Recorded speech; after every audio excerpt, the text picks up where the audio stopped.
Right, video number 3. This is getting really technical now. So, look at this. I need a bigger house. Look at this.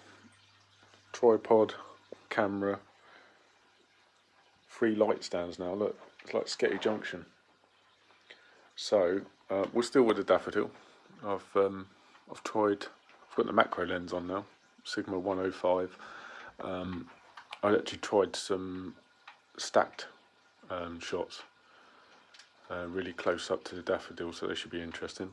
Gonna test the computer, trying to combine all those, but we've given it a go. So what we've got, the reason I've started this video is I like this setup. I've got a shot now that I really like, so I've gone into portrait mode. Daffodil still clamped on a light stand, same speed light and homemade softbox, works really well. What's the flash on at the moment? Still half power, zoomed at 35, we're on full manual. Camera settings, we are manual, 160 ISO, as I said in the last video. Let's just try to keep the recycle time down on the flash. 1/25 of a second, f16, flash white balance. The other light stand, I've got to try and move around without kicking anything over. Still got the Yongnuo, and I've got no gel on or anything this time. I've just put in a little bit of almost like a spotlight on the background, which is why I started this video. I sort of finally got to a place where I like this shot. So I'll show you the result in a minute. Yongnuo speed light powers right down to 128th power. Zoom the head right to 105, and also homemade snoot, good old Pringle box. So as I say, that's just given us a little spotlight on the background. So let's take a shot and see what it's like. There we go. So let's put it back up on the camera. Facebook's overexposing the video, which is really annoying. Come on, there you go. As you can see, we've got this nice spotlight on the background, which I really like. I've not coloured it or anything, so maybe I'll try that next, but I quite just like that effect, just to give a bit of separation between the Daffodil and a completely black background. So there you go. Okay, so I thought I'd do a quick edit of the photo from this morning from the Facebook Live video that I did. I will have to apologise about the sound quality. You're probably going to hear the kids in the background, all the fans of the laptop kicking. I can't get my AirPods to work with the laptop in a minute for some reason, so I'm having to rely on the internal microphone. But hey ho, I don't profess to be a professional YouTuber. So here's the shot in Adobe Lightroom. This is straight out the camera. I'm really pleased with how the shots come out. So it will be a quick edit because I don't think it needs a great deal doing to it as a shot. As I say, I really like it as it is.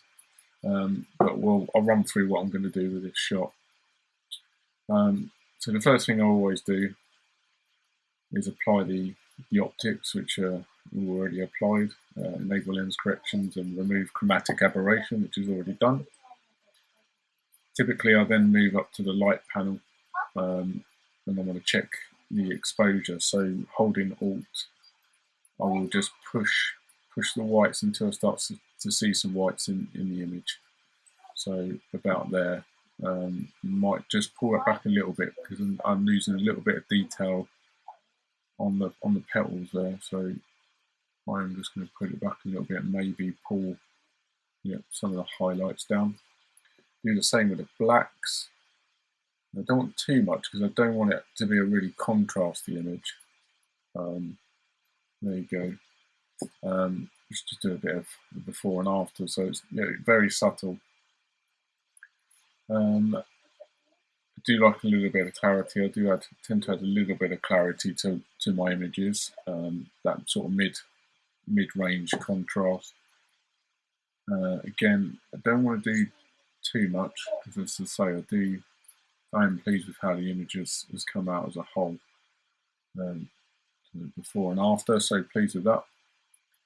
colour, we'll introduce a little bit of vibrance because I have shot it in RAW, so it can be a little, in terms of colour, it can be a little bit flat sometimes.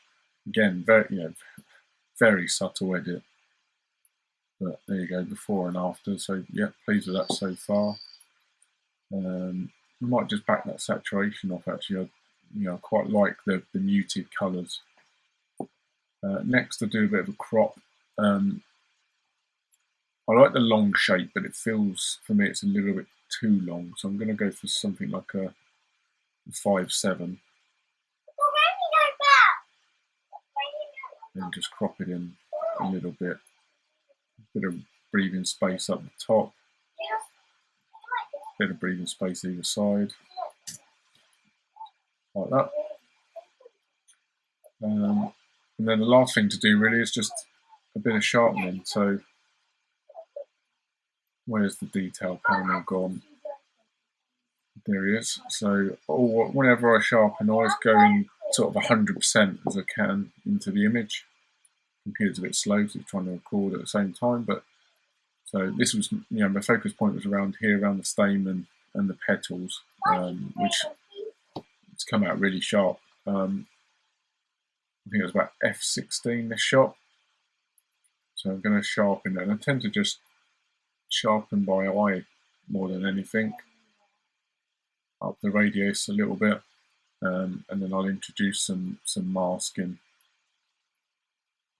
quite heavy masking, because it is a flower, so it is quite delicate.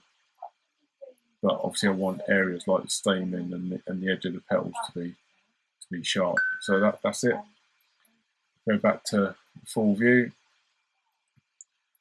before and after, and yeah, as simple as that. I wouldn't do much more than that to this image.